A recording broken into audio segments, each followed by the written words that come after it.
Matt. NHTSA recently published a final rule requiring automatic emergency braking, including pedestrian automatic emergency braking systems on light vehicles. Those are vehicles weighing under 10,000 gross pounds. This standard states that the system must apply to the brakes automatically up to 90 miles an hour. That's fast. My daughter would say, zoom, zoom. You're in a zooming mobile on that one. When a collision with a lead vehicle is intimate, and up to 45 miles an hour when a pedestrian is detected. Is LiDAR required to meet this standard? Hey, Grayson, it's great to be here. Thanks so much for having me on your show again. This is a great opportunity, and I really want to dive deep into this new regulation. And maybe let's take a journey through looking at the different aspects of this and the aspects of regulations across the whole spectrum of not only the cars that we drive, but the autonomy space as well. The easy answer is no, lasers are not, or LiDARs are not required for this. But I think a single sensing modality, as we've talked about multiple times in the past, a single sensing modality is probably not going to cut it.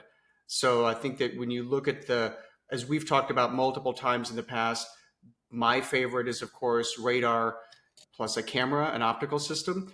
And I think that will still look to be a dominant player in how different OEMs are going to meet this particular regulation. I think it's good. So when you think about the takeaways from this, right? This is good from a radar standpoint. It will finally be the thing that says, okay, every car will probably need to have a radar on it. So every car that's homologated to the US, in 5 years from now, is now going to have at least one radar on it. So for all those like me, they're in the radar camp for years and years and years, like, woo, we win.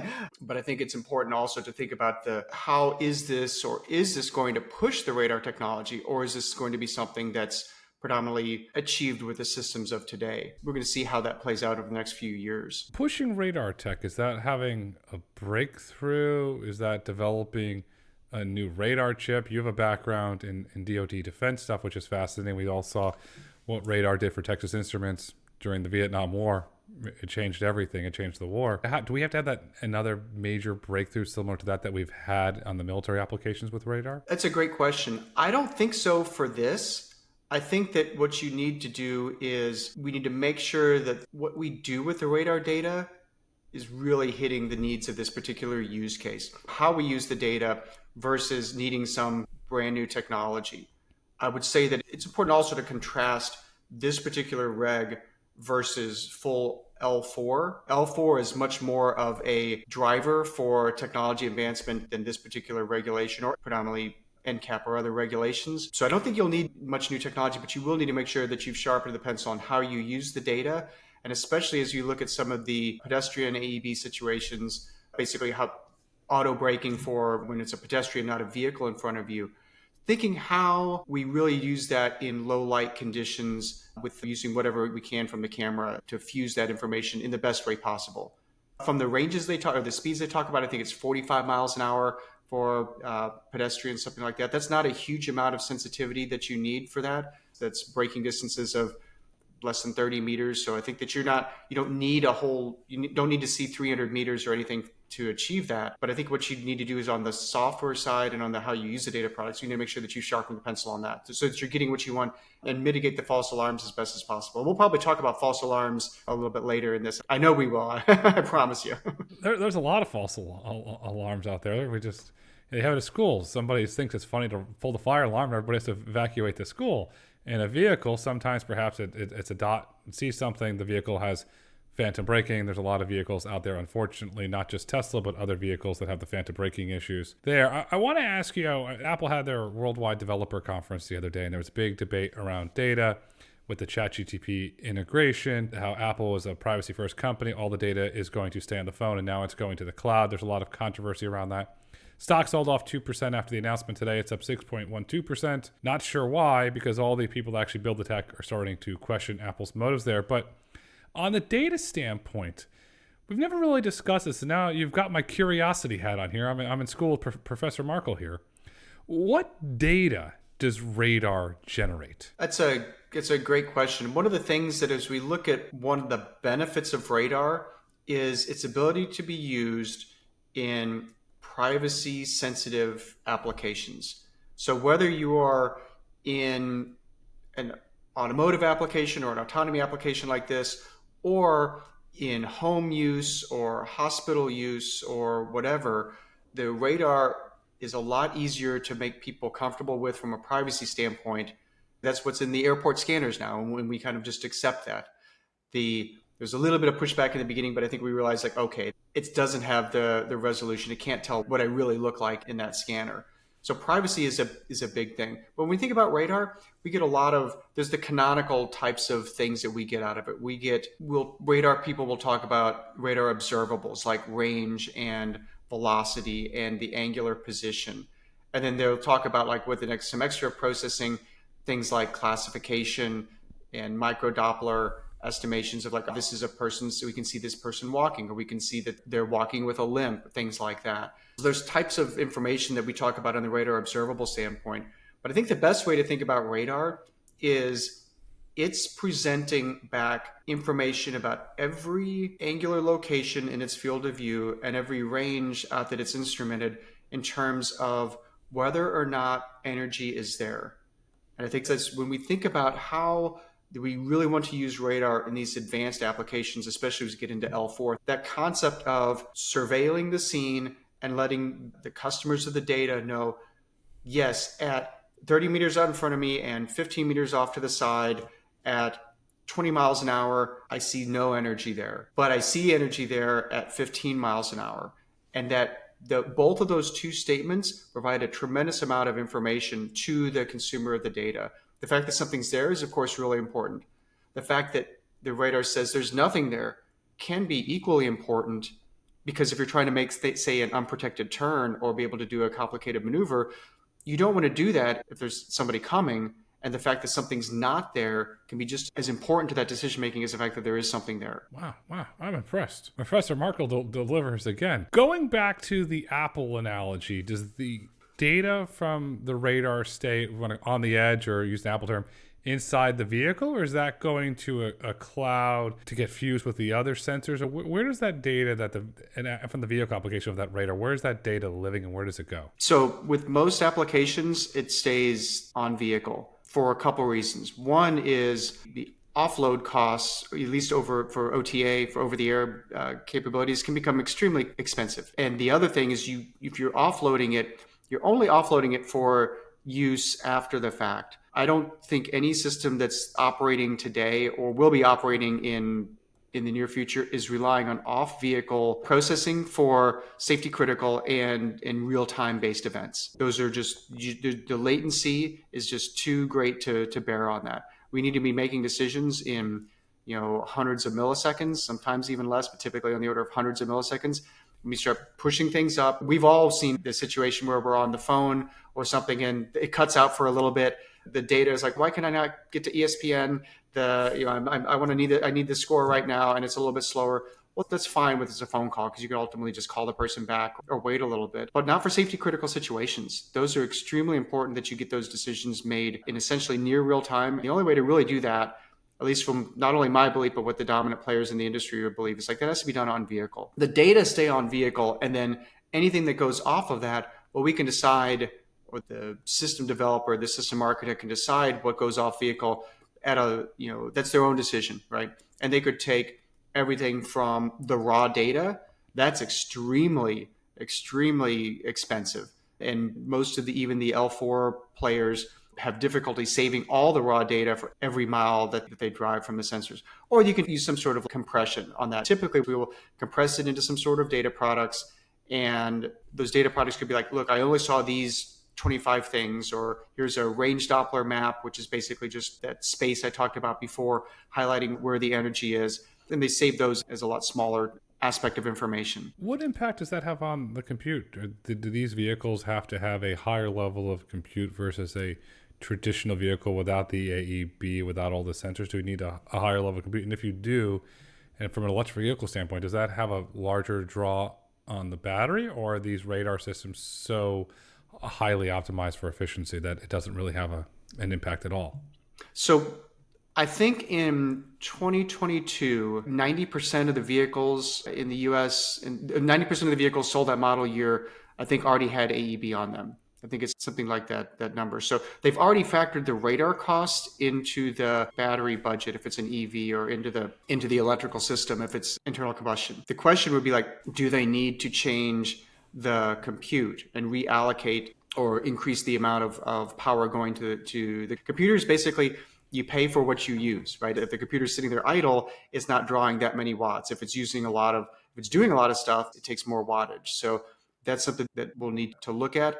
However, in the grand scheme of things, when you think of moving a multi-ton vehicle and the amount of power it takes to do that, the amount of energy it takes to do that versus an extra computer for part of the time, most of the time, the draw on the system is not really dominated by the compute, especially for an incremental change like this. So it's not like you're going to see like, oh, I used to be able to go 200 miles. Now I can only go 50 miles because of this darn AEB thing. No, it's not going to be like that. It's probably going to be imperceptible. Does LiDAR have any impact on the battery, or is it very similar to radar in terms of power draw? I think it's going to be higher, but again, I don't think it's going to break the bank on what an OEM is going to choose to put in their sensing suite to meet this regulation. I think that the decision for LiDAR versus radar will be made by other considerations such as cost, reliability, how many I need to have to cover a particular field of view, where can I place those? Are they going to get mucked up with dirt because they need to place them in a certain spot? Are they going to be able to be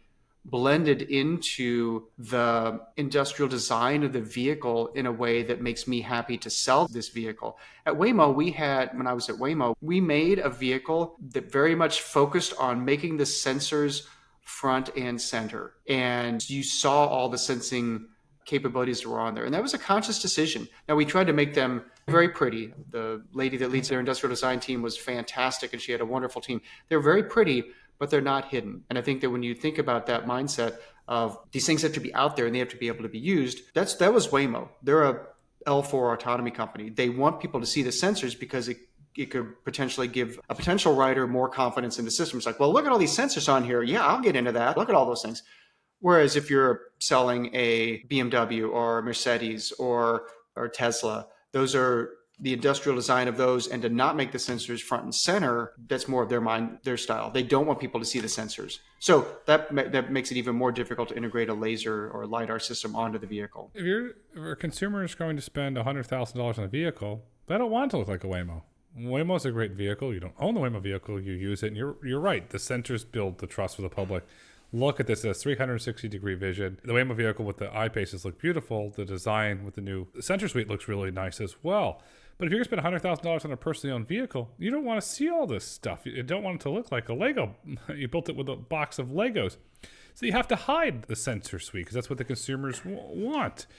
When you hide the radar, do you see any degradation in performance? Does it have to be out there full front, or can you hide it into the industrial design of a vehicle without degrading the performance? Other than Waymo or perhaps Cruise or someone in the L4 space, everyone hides the radar in some way that they deem acceptable to their industrial design goals. So you don't see radars on any of the vehicles. Now, that could be behind a grille or integrated into a grille. That could be, which is usually the easiest the best from the radar standpoint. Usually if you get a radar that's kind of like taking up some space behind a minimally intrusive grille, you've won, because you get you have the fewest headaches to have to deal with anything on the integration side. If you didn't win as much, then you're behind some sort of secondary structure like a fascia or whatever. And there can be issues with those, with the wavefront, to get too geeky, but how the wavefront is distorted by that and the space between that and the radome, which is the very external portion of the radar. If there's differences in the spacing and how that, basically you have another thing that you have to look through, and you might not get to look through it the same way all the time. There might be subtle variations that mess that up. So, but still, those are things that for these L2 features that most folks have mitigated, and they've mitigated into an acceptable level that lets them balance achieving the specifications of the regulation and achieving an industrial design that they're happy with and they feel will sell cars. So now with L4, when you get into that gets a little bit more tricky. And again, it comes down to how the system is architected and how much reliance you're putting on the radar. But at Waymo, we had no additional features in front of the radar. And that was a big deal back in the latter part of the last decade, of that, are you going to let these radars be a surface on the vehicle? And we just ultimately decided to, because it was safer. And Waymo is proven. The track record's there. The public data's there. There's a report from Swiss Re that the Waymo driver, the Waymo vehicles are extremely safe. They're safer than a human driver, despite some of the benchmarks some lunatics want to put on it. The Waymo driver performs better. Let's just get into it. The Waymo driver does not get distracted. We're in California. The Waymo driver doesn't drive around, smoke a bong, and get high. The Waymo driver doesn't drink and drive. The Waymo driver does not have emotions in an economy that is teetering on the brink. It has one job: to get you there is safely. And that brings up a really interesting quote around the L4 debate, because last week in an interview with Bloomberg, Mr. Jim Farley, CEO of Ford, talked about Ford's ambitions for L3, SAE Level 3. And I'm going to quote Mr. Farley here because this was pretty eye-opening, unquote. Level 3 autonomy will allow you to go hands and eyes off the road on the highway in a couple of years. So then your car becomes like an office. You could do a conference call and all sorts of stuff. That's a scary statement.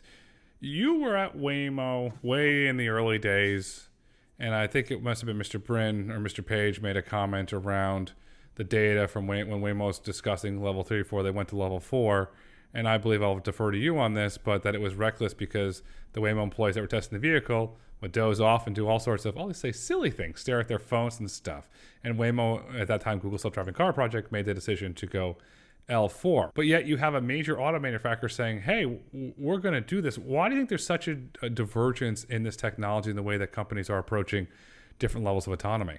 Well, lots of good things to talk about on that. One, so I'm going to circle back to Waymo's decision here in just a second. But first of all, I think that it would probably be worthwhile to double click on what Ford's CEO said, because of all the things that is going on in his mind of the impending economic troubles of the United States, increased costs due to unions, employees striking, the electrification thing that's was big and now is not big, and what do I do with that? All the things that are going on in his mind, he may not be, and I say this with nothing but respect, but he might not be the one who is really at the zen of the taxonomy of L3 versus L4. And if that's the case, I want to give him a pass on that. But I think that you and I and most of the players that are in the real autonomy space know that L3 is sketchy, and it's sketchy for a variety of reasons. We don't see the full ramifications of what mass market penetration of L3 will be yet. But what we saw at Waymo back in the day was, so this is around the 2012 timeframe. So this actually predates my time there. But when I used to give speeches on behalf of Waymo, I would show these videos. So obviously I can't show the videos on a podcast, but what we would show was, I tell the story of these are the vehicles that we would let employees take at nights and over the weekend. And at that point, the Waymo driver was limited to basically freeways. So it's kind of like a freeway L3 capability there. And what we told them was look, this is really good technology. We believe it's solid, and we wouldn't give you something that we didn't believe was safe. However, it's a developmental technology, and you never know what can happen. So what you got to do is, we told them two things. One is you got to still pay attention the whole time. You got to have your hands near the wheel and your eyes on the road, and pay attention the whole time. And number two, and that's for your safety. And number two, we're going to have cameras inside the vehicle to monitor you. And that's definitely for your safety, because if you have a heart attack or if something happens to you, we want to be able to know that. Also, remember, these cameras are on you. So the first time people would take the cars out is they were the Waymo safety drivers. They were eyes on the road, eyes glued to the road, hands right at 10 and 2, just off the steering wheel, ready to take over at a moment's notice. However, after about the second drive, when the driver handled everything essentially flawlessly, we saw them basically operating without that level of rigor. And what I would show in the videos was some funny things. They had one where they had a gentleman who was obviously in the driver's seat, but he had his laptop in the passenger seat and he was coding. I don't know whether he was recompiling code for the vehicle or not at that point. Hopefully not, but he was doing some coding. Another one, a lady was using an eyelash curler, and so she had the visor down and was looking in the mirror on that. It was just, by the way, she's moving at highway speeds. All these folks are moving at highway speeds. She's doing the eyelashes. And then the third one was, I would show a video of someone who'd actually fallen asleep behind the wheel. And you can tell, because when you're falling asleep and you've fallen asleep for a little bit, you get that little jerk every so often. That's what happened to this one individual. And these are our employees who Waymo could, ostensibly terminate for failure to operate the vehicles with these under the constraints that they were told to. Imagine what the general public is going to do in this situation. We've already seen aspects of that with Tesla and people misusing that system and not following it to the letter of what the limitations on the system are. And there's a term we can bring in from aviation, which is that happens for airplanes when they are on autopilot, is they found out that when something goes sketchy in the aircraft, after the plane has been on autopilot and the pilots have been enjoying the fact that it's on autopilot, they will be susceptible to something called the startle effect, where if something does go wrong, they will take a delayed or inappropriate response to this that's actually worse than if you had just been flying the aircraft on your own. So their response to when the red light goes off is worse, and they could take the wrong action, or they could be slower to respond than if they had been flying the plane in the first place. And of course, that translates directly into what we see with the L3 and how that's going to be. So if you follow the rules and still pay attention, great. If it's a system that meets the minimum requirements of L3, which is it's driving until it doesn't have to, and it lets you know potentially very little notice, I'm not a fan of that, because I think that can actually cause us, that can make a situation less safe. It will make it less safe. So NHTSA is public out there saying that this new mandate will save 360 lives a year and prevent at least 24,000 injuries annually. You throw in L3 at 80 miles an hour, I'm very sorry, NHTSA, you're not going to hit that goal. It's going to get scary. As Mr. Markel said, the startle effect is very, very real. Raises the question, is L3 a stepping stone to full autonomy, or merely just a distraction? It's a great question. I think you could look at L3. You could also look at this particular regulation under that same light. It's like, is this a distraction, or is this something that's pushing us along the way? And when we think about this regulation, we don't really know the downside or the opportunity cost of this yet. Every regulation, there's a ton of costs for compliance, and that money has to come from somewhere. So most likely that's going to come from, you can't pass those costs just onto the consumers because they'll buy less. People are holding onto cars longer now anyway, and they just won't buy. And you think about this also, if left to their own devices, would that 90% have creeped up to 96, 97, 98, 100% or so in the next 5 years anyway. But you still have to pay for all the compliance aspects of this. So when we think about the stepping stones, I think that the true safety really only comes from L4.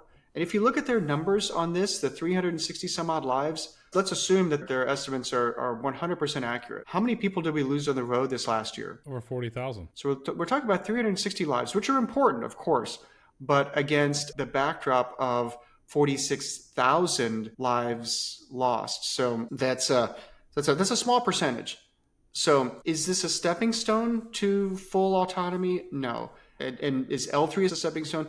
The answer to both of those is really not really, because when you think about the responsibility that you take on as an L4 system developer, you have to cover all the use cases. You have to cover all the situations, at least all those in the ODD that you're going to be driving. If you want to cover the compliance with this, there's a set of spec cases that you have to hit, and then you hit those once, and then you're done.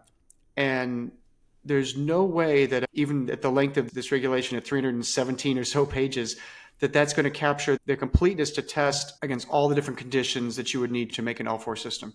So it's going to make something that passes the test, and that level of performance will, by definition, be less than what you would have in an L4 system. Pass the test, and then you have some individuals that are trying to take advantage of this mandate. I'm not saying that they lobbied for it. I'm not saying they lobbied against it.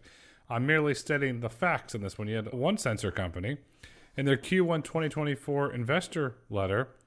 The AEB mandate was mentioned 15 times. It was the lead into the investor report.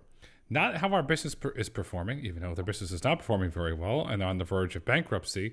It was all about AEB and why it make our business better. But yet this company was focused on L4. Now they're focused on this mandate, trying to find where they want the market to go. When you speak to larger suppliers, they're really not focused on the mandate. Yes, we'll make it a part of our business. For certain smaller companies, does this mandate become a distraction as they work on pursuing their L4 goals? When you think of sensor companies, and I say this having been the CEO of one, so I kind of have a little bit of personal insight into this. but you're viewing things through a lens that's very much self-centered. You believe that we can get into whole lots of human philosophy and how we view the world and so forth, but we often are looking at through a lens that's very focused on us.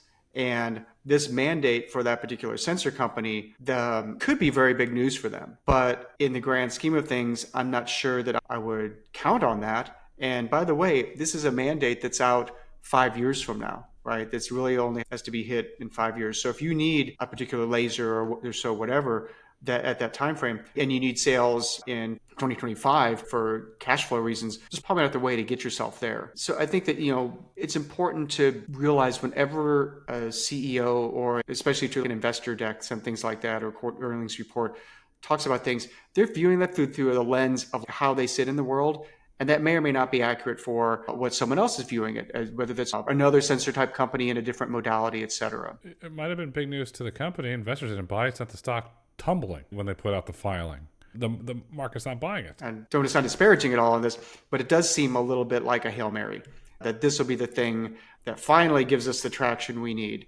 And as with any Hail Mary, that can work, but it's also the probability is not super great. If you were CEO of an autonomous driving company, not a sensor company today, how would you approach the mandate, and what advice would you give to your engineering and your leadership team? That's a good question. I think as having been a CEO, at least in a related field to this, there is no shortage of people telling you their advice on what you ought to do as chief executive officer. And as a matter of fact, if you find that there's a shortage of people telling you that, you've lost cell coverage or your email's down, because there's always people that will tell you their opinions on you ought to do this. Thinking back to Waymo as an example, Waymo, you need to double down on the ride hailing, the core business with the iPaces. You need to double down on the last mile. You need to really go all in on trucking. Trucking is going to be the first way to get to market. What you need to be doing is you need to be licensing your stuff to others, because that's where the real market penetration is going to be. Conflicting. You can't double down on every single thing. Otherwise, all you're doing is hedging bets, which is in itself a strategy. But that's different than doubling down on something or going all in on a particular thing. If I were to tell a CEO of an autonomy company right now, based on my experience, not only in the industry, but as a corporate leader, you've got to run your own race. You have got to make the decisions because you're in the chair. You are the sole leader responsible for guiding this ship into a safe harbor that's beneficial to not only the customers, but the employees, the investors, all the stakeholders, all of your ecosystem. So run your own race. And if that race is driven by diversification into other things, mentioning they might license the Waymo driver, which, by the way, that's been talked about as a strategy since before I joined the company back in 2017. So it's not anything new, the fact that that's brought up. But in particular, other than run your own race, is look at this in terms of what this really means for your self-driving company. The real benefit of autonomous ride hailing from a customer standpoint and a unique selling proposition standpoint is not the safety aspects. I don't think anybody is going to make a decision between choosing a Waymo or choosing a Lyft based on, well, Waymo technically is 6% safer, as demonstrated in their 200-page report that they just put up on their website. No one's going to do that. I mean, the number of people that do that would be very, very small. I might geek out over the numbers because I'm a geeky, guy like that. But ultimately, the safety is not going to be the dominant thing. Safety is what we tell regulators. Safety is what we tell cities. And it is good. It will help. But people get into this because of standard types of business marketing concepts of it's a better experience, or it's cheaper, or it's more available, or I identify with the brand because, like Harley Davidson or Apple, I identify with the brand because that's who I am. Those are the reasons why people will choose a ride-hailing L4 company versus a ride-hailing manned ride like an Uber or a Lyft. It's not for the safety aspects. So run your own race and don't get bent out of shape about the fact that potentially the cars that everyone else is driving are getting safer. At the end of the day, it comes down to the brand and the experience. The Waymo vehicles, you can read countless threads on X or on Reddit, how wonderful they can take a phone call in the vehicle without a driver listening to you and chirping and commenting on it. In San Francisco, this happens in New York, it happens in Miami, you're in the back seat, what do? And you start getting pitched.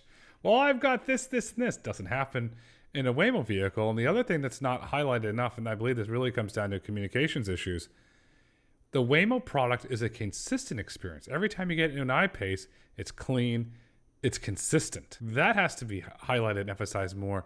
From the AEB standpoint, it seems that if you're a CEO and you're going all in on this, you're communicating one message, but you should be communicating the message of that everybody has to have this. We're not going to go all in on this. This is part of our requirements to stay in business. And if you are developing an L4, continue to stay in L4 because L4 is safer than with the AEB mandate. And at some point in the future, we will have personally owned autonomous vehicles. I got confirmation that a very large global international OEM is actually working on personally owned autonomous vehicles now with their own program.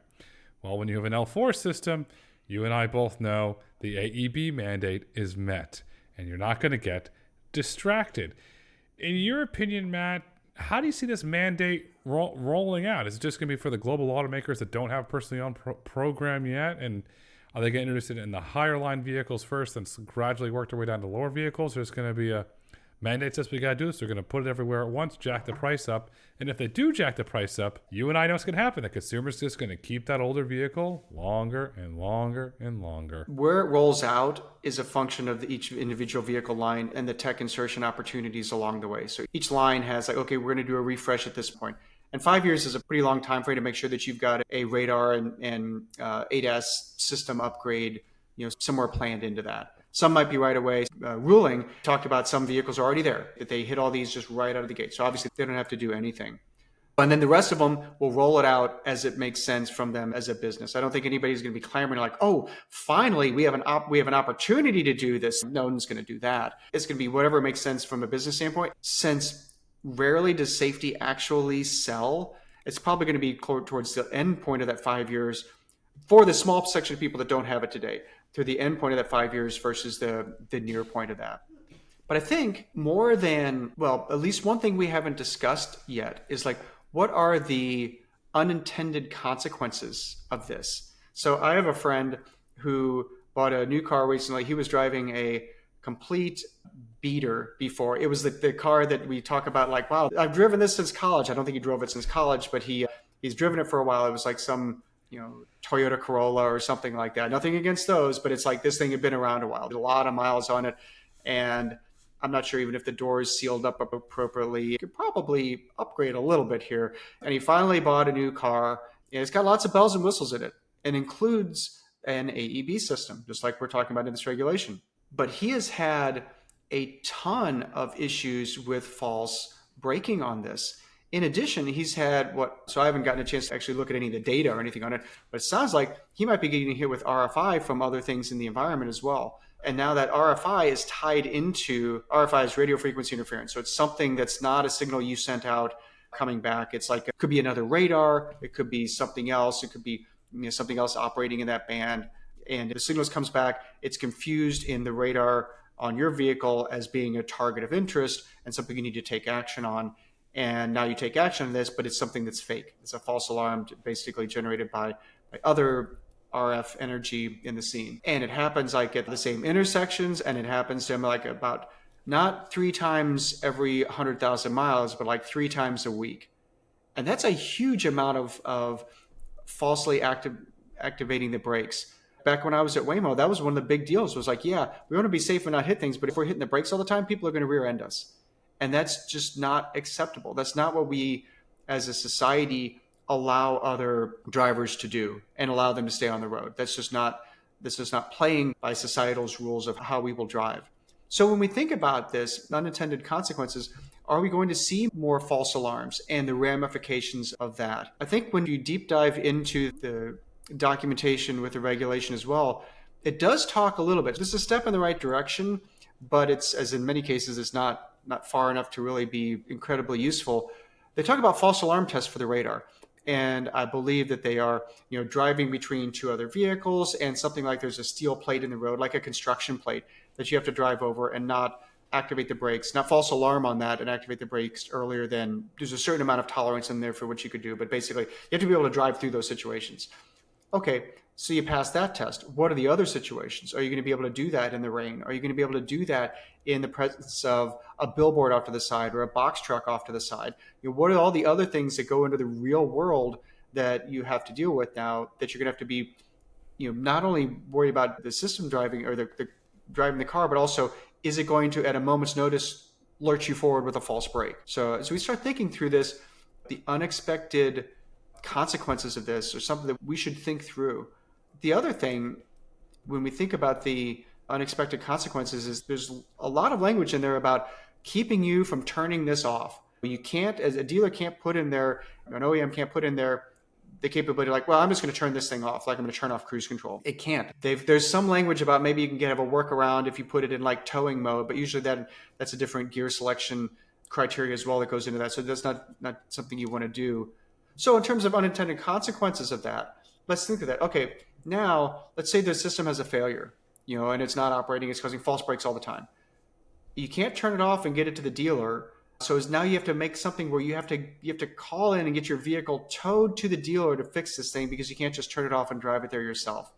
So that we've elevated this particular requirement now to the level of like, this is a safety critical, mission critical, can't take the aircraft off type of failure mode. And that's a lot. I'm not sure that we've all thought through what that really means in that particular aspect of the language. I'm going to summarize this as the little kid inside of me. This is cuckoo for Cocoa Puffs. There's no other way for me to say that to you. I have an electric vehicle, and it is a piece of junk, and it comes from a very well-known international brand, and I'm going through a process with them. And so I call up, and it's been in the shop 4 times in the past month. So I finally am at corporate now, and I got a nice lady on the phone yesterday, and she said, "Sir, you don't have to explain anything. I get these calls all day long." They have a dedicated EV number to call on the desk. "Sir, I understand. We went down to a golf tournament in Miami with my family. We're coming home too at 70 miles an hour on 95. All of a sudden, the car slams the brakes down to 30. It scared the living you-know-what out of me. I've got young kids in the car. I've got my wife in the car. So I get on the horn. I call up. I said, "What the heck is this?" "Oh, we think it might have been a mapping issue." A mapping issue with a child and a wife in the car because your system can't cooperate? Well, then they said, bring it into the shop. They go through it, and we've identified this issue. It's well known.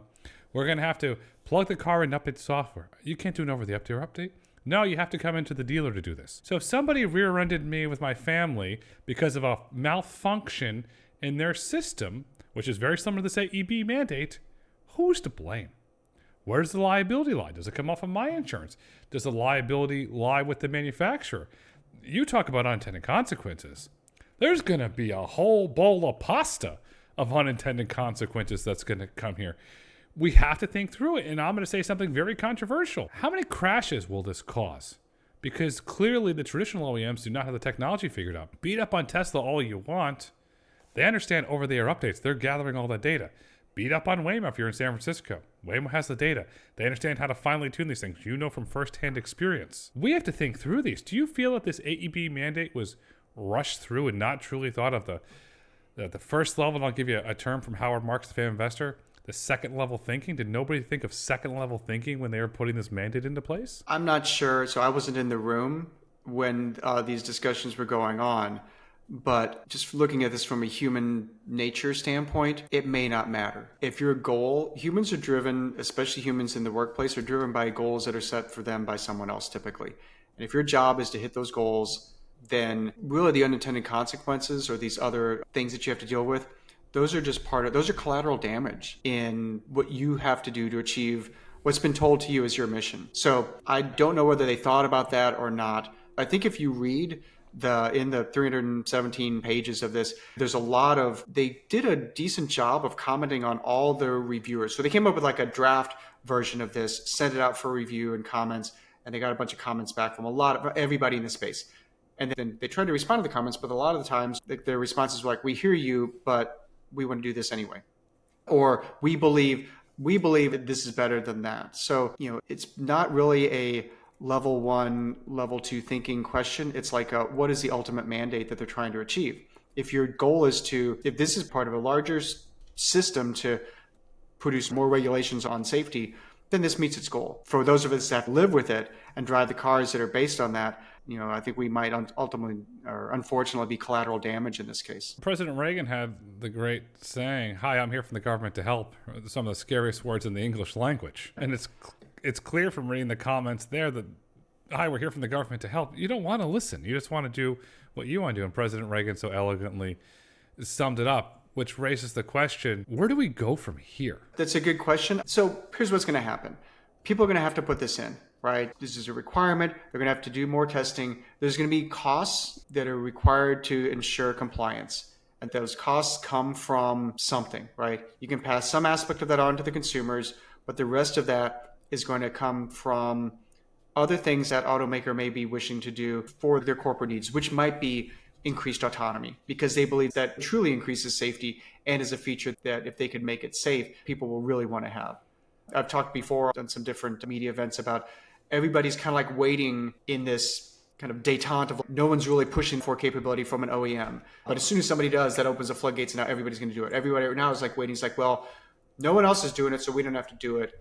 As soon as someone else does, that can upset the apple cart on that. So people are going to have to do it. The costs are going to come from somewhere. Costs are probably going to come from the OEMs pushing for the autonomy that we want to, because it can really truly be a life changer and lifesaver, not just 360 lives, but a much, much larger number than that. And you're going to see these issues coming up, and then they'll have to fix them because, only through getting lots and lots of data like you see in L4 companies, or when these roll out, and now you'll see more and more of these on the road, having to respond to you on the phone and my friend on the phone and so forth that are dealing with these, that they'll have to make it better. So they'll take some software updates to that, and that'll cause people to have to come back in and re-put in the software, and there'll be recalls and so forth that go along with this, which just basically spends a lot of money. And the money has to come from somewhere. I think it's probably going to be coming from the investments in autonomy at OEMs.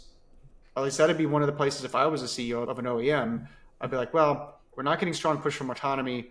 Maybe we can license something from Waymo or whatever when that bubble breaks and someone else has it, and we need to be responsive to that. But that's probably where the money's going to come from. I'll ask you this as a follow-up to that. If EV sales continue to putter and companies continue to lose billions upon billions of dollars from EVs and the United States economy enters into a recession, does this mandate get delayed just purely based on the economic reality? I don't think so. I don't think this is tied to EVs at all. I think this is independent of that.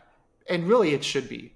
If I believed in this regulation, if I was a big fan of it, I wouldn't want it to be tied to, well, this is only going to wait until we get a bunch of people with EVs. I would want this to roll out as soon as possible.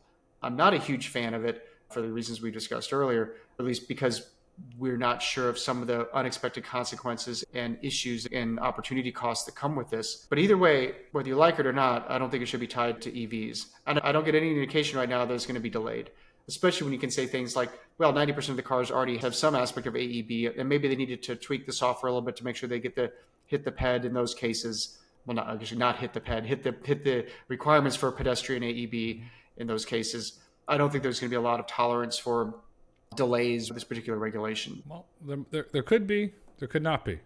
We never know. We can agree that we'll never know. Matt, this has been an extremely insightful conversation. As we look to wrap up for today, what would you like our listeners and viewers to take away with them? Hey, thanks again for having me on the podcast here. It's always a pleasure, Grayson. This is a ton of fun, and I love how we can deep dive on these topics and really go deep on them and explore not just the technical or the business aspects, but actually we got into some really great aspects of human nature and aspects of how society deals with things today. So that's really a great opportunity, and I have a ton of fun here. If you're interested in more stuff about me or what I'm working on, you can always go to mattmarkel.com. That's got links to how you can follow me on LinkedIn, as well as links to my media page where you can hear this and other talks and shows that I've been on. All that's available at mattmarkel.com. And the easiest thing is go to that and then hit me up on LinkedIn and follow me. I'm trying to put out some more new content that talks about these sorts of things, as well as the lessons I've picked up as being a business leader for these last several years. Some of the key takeaways I've got from that I can help others basically go faster than I was able to, by standing on the shoulders, which is what we do in society anyway. We stand on the shoulders of those that came before us. I want to make sure I try to give back on that as much as possible. So I'm looking forward to more people engaging in discussion through those forums. Well, we're definitely looking forward to having you back on again. And for our listeners and viewers that are interested, Matt wrote a fascinating book on radar. I believe you can get on your site. Is that available on your site, Matt? There's links there. It's also available on Amazon. which is probably the easiest way. Even if you don't remember mattmarkel.com, you're going to remember Amazon. So you can get it there. I do have another work in the pipes as well. I'm one of the co-authors of a book on, it's actually marketing for leaders. Areas I specifically chose to focus on was really getting clarity in your customer and your product and your business and how that can create effective marketing and more effective sales. So that'll be coming out. I'll put some announcements out on when that'll be coming out, but that'll be a little bit later this year. And I'm sure it'll be on the Everything Store, aka Amazon. Go on Amazon, search for, I'll say Google. Well, it's a verb. Google Matt Markel. Find the book if you're interested in radar. It's extremely well done. Matt's background in DoD, everything he's done in defense, and background in Waymo gives you a really great perspective on all things radar. And for the record, radar is cool. The future is bright. The future is autonomous. The future is L4. Matt, thank you so much for coming on the road to autonomy today. Thank you, Grayson. It's been an absolute pleasure.